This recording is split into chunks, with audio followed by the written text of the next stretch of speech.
محمد، میرے خیال میں تمہارے شیطان نے تمہیں چھوڑ دیا ہے، وہ 2-3 راتوں سے تمہارے قریب ہی نہیں آیا۔ ام جمیل کی اس بات سے رسول اللہ کو دکھ پہنچا ہے۔ آج کا عنوان پہلے مسلمان۔ اللہ کے نبی ابراہیم اور اسماعیل نے جس نعمت کی خواہش کی تھی، اللہ کریم نے وہ نعمت اسماعیل کی اولاد میں آخری نبی کی شکل میں انسانیت کو عطا کی۔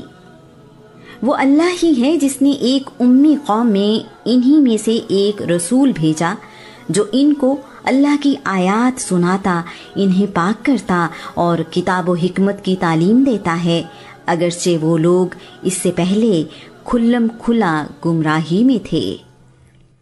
اعلان نبوت کے بعد رسول اللہ صلی اللہ علیہ وآلہ وسلم پر اللہ کی ساری مخلوق میں سے سب سے پہلے ایمان لانے کی سعادت کسی اور کو نہیں بلکہ اپنا دل، جان، مال و دولت اور محبت نثار کرنے والی سیدہ خدیجہ کو ملی ہے۔ اس بات پر تمام مسلمان اور تاریخ دان متفق ہیں کہ سیدہ خدیجہ سے پہلے کوئی مرد یا عورت رسول اللہ پر ایمان نہیں لایا۔ رسول اللہ کے کردار کی عظمت سیدہ کے سامنے ہے۔ دنیا داری اور معاملات آپ سے چھپے ہوئے نہیں ہیں۔ رشتہ داروں کے ساتھ رسول اللہ کا سلوک، یتیموں کی مدد، لوگوں کے درمیان طرز عمل اور تنہائی سیدہ کے سامنے ہے۔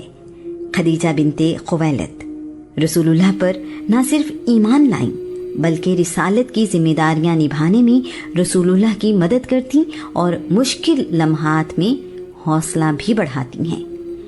اللہ کریم نے سیدہ خدیجہ کے ذریعے ہی رسول اللہ کا بوجھ ہلکا کیا ہے۔ جب مکہ کے لوگ رسول اللہ کو جھٹلاتے اور تلخ کلامی کرتے ہیں تو گھر آنے پر سیدہ ایسی گفتگو کرتی ہیں کہ ساری پریشانیاں اور غم دور ہو جاتے ہیں۔ ایسی محبت کرنے والی شریک حیات ہی رسول اللہ کا حوصلہ بڑھا سکتی ہیں۔ سیدہ خدیجہ کے رسول اللہ پر سب سے پہلے ایمان لانے اور حوصلہ بڑھانے کا صلہ اللہ کریم نے یوں دیا کہ جبرائیل رسول اللہ کے پاس آئے اور کہا، اللہ کے رسول اپنے رب کی طرف سے اور میری طرف سے سیدہ خدیجہ کو سلام پہنچائیے، وہ آپ کے لیے کھانے پینے کا کچھ سامان لے کر آ رہی ہیں۔ انہیں خوشخبری دیں کہ اللہ کریم نے ان کے لیے جنت میں موتیوں سے محل بنایا ہے جس میں نہ شور ہوگا اور نہ کوئی کوفت۔ رسول اللہ نے جب سیدہ خدیجہ کو اللہ کریم کا پیغام پہنچایا تو سیدہ نے کہا، اللہ کریم سلام ہے اور ساری سلامتی اسی سے ہے۔ جبرائیل پر سلام ہو، اللہ کے رسول پر سلام ہو، آپ پر اللہ کریم کی نعمتیں اور برکتیں نازل ہوں۔ علی ابن ابی طالب رسول اللہ کے ساتھ ان کے گھر پر رہتے ہیں۔ علی کی تربیت رسول اللہ کے گھر پر ہوئی ہے۔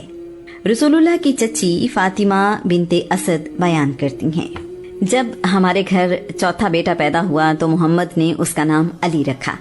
محمد نے علی کے منہ میں اپنی زبان دی جسے علی چوستا رہا۔ ایک دن رسول اللہ اور سیدہ خدیجہ کو نماز ادا کرتے دیکھ کر علی حیران ہیں، انہیں سمجھ نہیں آ رہی کہ یہ دونوں کیا کر رہے ہیں۔ علی نے پوچھا ہے، آپ لوگ ابھی کیا کر رہے تھے؟ رسول اللہ نے علی کو بتایا ہے، اللہ نے مجھے رسول بنا کر بھیجا ہے، یہ اللہ کا دین ہے، میں تمہیں اللہ پر ایمان لانے کی دعوت دیتا ہوں جس کا کوئی شریک نہیں، اللہ کی عبادت کرو اور بتوں سے پرے رہو۔ علی کہہ رہے ہیں، یہ بات میں نے اسے پہلے نہیں سنی، میں اس بارے میں اپنے والد سے مشورہ کروں گا۔ رسول اللہ نے کہا ہے، علی اگر تم ایمان نہیں لانا چاہتے تو کم از کم اس راز کو کسی اور پر ظاہر مت کرنا۔ علی نے رات سوچ بچار میں گزاری ہے۔ اللہ کریم نے علی کو صحیح اور غلط کا شعور عطا فرمایا۔ صبح علی رسول اللہ کی خدمت میں حاضر ہو کر ایمان لے آئے ہیں۔ علی نے رسول اللہ کے حکم کے مطابق اس بات کو سب سے چھپایا ہوا ہے۔ علی عشرہ مبشرہ میں شامل ہیں۔ علی رسول اللہ پر ایمان لائے تو ان کی عمر 10 سال ہے۔ کچھ تاریخ دانوں کے مطابق علی کی عمر 8 سال سے 11 سال کے درمیان ہے۔ بعد کے دنوں میں رسول اللہ اور علی نماز ادا کر رہے تھے کہ ابی طالب کا ادھر سے گزر ہوا۔ ابی طالب نے ان دونوں کو عبادت کرتے دیکھا تو علی سے پوچھا، بیٹا یہ کون سا دین ہے جسے تم نے اختیار کیا ہے؟ علی نے جواب دیا، ابا جان، میں اللہ اور اس کے رسول پر ایمان لایا ہوں۔ جو دین محمد رسول اللہ لے کر آئے ہیں میں اس کی تصدیق کرتا ہوں۔ ابی طالب نے کہا، بیٹا، محمد نے تمہیں نیکی کی طرف بلایا ہے، اس کا ساتھ نہ چھوڑنا اور مضبوطی سے اس کے ساتھ کھڑے رہنا۔ عبدالکعبہ رسول اللہ کے بچپن سے ہی ان کے دوست ہیں، ایک دوسرے کے پاس آنا جانا، صلاح مشورے روزانہ کی عادت ہے۔ کئی تجارتی سفر عبدالکعبہ نے رسول اللہ کے ساتھ کیے ہیں۔ ان کی عادات اور خیالات رسول اللہ کے بہت قریب ہیں۔ عبدالکعبہ بھی حنیف ہیں۔ عبدالکعبہ نے رسول اللہ کی 40 سال کی زندگی بہت قریب سے دیکھی ہے۔ اعلان نبوت سے پہلے ہی رسول اللہ کی خوبیوں کے معترف ہیں۔ انہیں اپنے دوست سے بہتر کوئی شخص نظر ہی نہیں آتا۔ یہ رسول اللہ کی کسی بات کو نہیں ٹالتے۔ عبدالکعبہ مکہ کے امیر تاجروں میں سے ایک ہیں، نہایت سخی اور لوگوں پر احسان کرنے والے ہیں۔ رسول اللہ کے اعلان نبوت سے کچھ عرصہ پہلے عبدالکعبہ نے ایک خواب دیکھا۔ ایک چاند مکہ میں اترا اور اس کی روشنی تمام گھروں میں پھیل گئی ہے۔ اس چاند کا ٹکڑا مکہ کے ہر گھر میں گرا، پھر سارے ٹکڑے اکٹھے ہوئے اور مکمل چاند بن گیا۔ چاند مکمل ہو کر عبدالکعبہ کی گود میں آ گیا ہے۔ عبدالکعبہ خود بھی خوابوں کی تعبیر بتانے کے ماہر ہیں۔ انہوں نے اہل کتاب کے کسی عالم سے اس خواب کی تعبیر پوچھی تو اس نے کہا ہے، وہ نبی جس کی آمد کا انتظار ہے، اس کے ظاہر ہونے کا زمانہ بہت قریب ہے۔ جب وہ نبی ظاہر ہوگا تو تم اس کی پیروی کرو گے۔ اس کی پیروی کرنے میں تم سارے جہان سے زیادہ خوش قسمت ہو جاؤ گے۔ عبدالکعبہ نے رسول اللہ کے ساتھ وقت گزار کر بہت سی ایسی چیزیں دیکھی ہیں کہ انہیں رسول اللہ کے عالی مقام ہونے کا یقین ہے۔ شاید قدرت نے انہیں رسول اللہ کی دوستی اور مدد کے لیے چن لیا ہے۔ ورقہ بن نوفل اور دوسرے صاحبان علم نے آخری نبی کے بارے میں بہت سی پیش گوئیاں کی ہیں جو باقی لوگوں کے علاوہ عبدالکعبہ کے علم میں بھی ہیں۔ عبدالکعبہ حکیم بن حزام کے پاس بیٹھے ہیں کہ حکیم کی کنیز ان کے پاس آئی اور کہنے لگی، آپ کی پھوپھی خدیجہ آج یہ خیال کر رہی ہیں کہ ان کے شوہر محمد اللہ کے نبی ہیں، ایسے ہی جیسے موسیٰ اللہ کے نبی تھے۔ عبدالکعبہ نے یہ سنا تو وہاں سے نکل کر سیدھے رسول اللہ کے پاس آ گئے ہیں۔ آپ سے اس بارے میں پوچھا ہے۔ رسول اللہ نے جبرائیل کے آنے، وحی کے بارے میں انہیں بتایا اور ایمان لانے کی دعوت دی ہے۔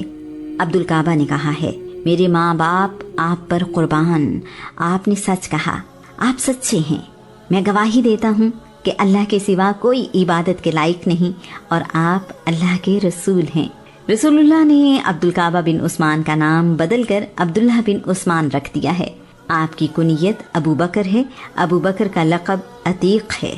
کچھ تاریخ دانوں کے مطابق یہ لقب انہیں رسول اللہ نے دیا۔ تاریخ آپ کو ابو بکر بن ابو قحافہ اور ابو بکر صدیق بتاتی ہے۔ رسول اللہ نے انہیں جہنم کی آگ سے آزادی کی خوشخبری دی۔ ابو بکر عشرہ مبشرہ میں شامل ہیں۔ ایمان لاتے وقت ابو بکر کی عمر 38 سال ہے۔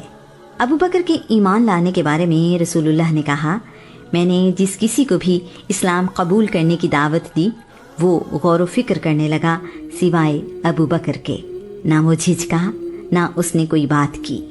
یہاں یہ بات قابل ذکر ہے کہ عشرہ مبشرہ میں شامل 7 لوگ ابو بکر کی دعوت پر ایمان لائے۔ ابتدا میں رسول اللہ پر ایمان لانے والے لوگوں میں زیادہ تعداد نوجوانوں کی ہے۔ سیدہ خدیجہ کے بعد ایمان لانے والا کون ہے؟ تاریخ دان اس بارے میں مختلف رائے رکھتے ہیں۔ بہرحال یہ طے ہے کہ بچوں میں علی ابن ابی طالب اور جوان مردوں میں ابو بکر سب سے پہلے ایمان لائے۔ علی اور زید بن حارثہ کو بچپن میں رسول اللہ کا گھر نصیب ہوا ہے۔ زید کی عمر اس وقت 30 سال ہے۔ انہیں رسول اللہ کی خدمت میں 15 سال گزر چکے ہیں۔ زید تو دل سے اپنے آقا پر جان نثار کرتے ہیں۔ اعلان نبوت سے پہلے ہی رسول اللہ کا ہر حکم مانتے ہیں۔